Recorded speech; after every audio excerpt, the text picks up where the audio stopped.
আসসালামু আলাইকুম রহমতুল্লাহ।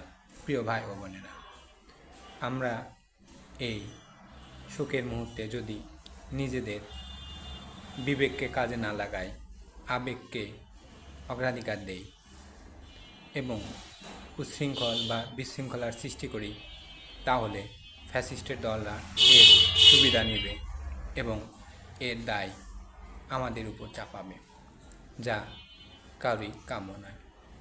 অতএব আমাদের যে কোনো আন্দোলন অবশ্যই যৌক্তিক এবং ধৈর্যের সাথে করতে হবে, যাতে ফ্যাসিস্টরা কোনো সুযোগ না পায়, যাতে তারা বড় রকমের দেশকে অস্থিতিশীল করার সুযোগ তৈরির যে চেষ্টা করতেছে তা ব্যর্থ হয়।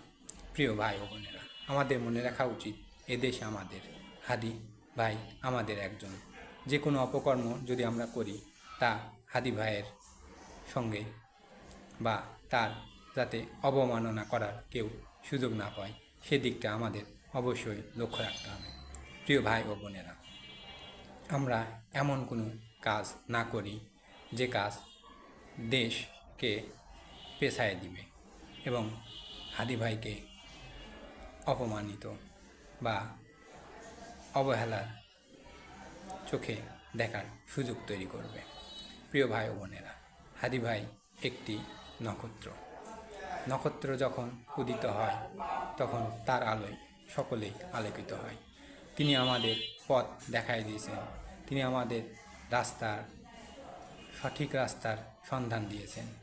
তার দেখানো পথেই আমাদের চলতে হবে, সঠিক পথে, কারণ তিনি ছিলেন একজন ইসলাম প্রেমিক, ইসলামী ভাবধারার একজন নেতা। তাকে সহজে বিতর্কিত করার মতো কোনো কাজ যেন আমরা না করি, সেদিকে আমাদের অবশ্যই লক্ষ্য রাখা উচিত।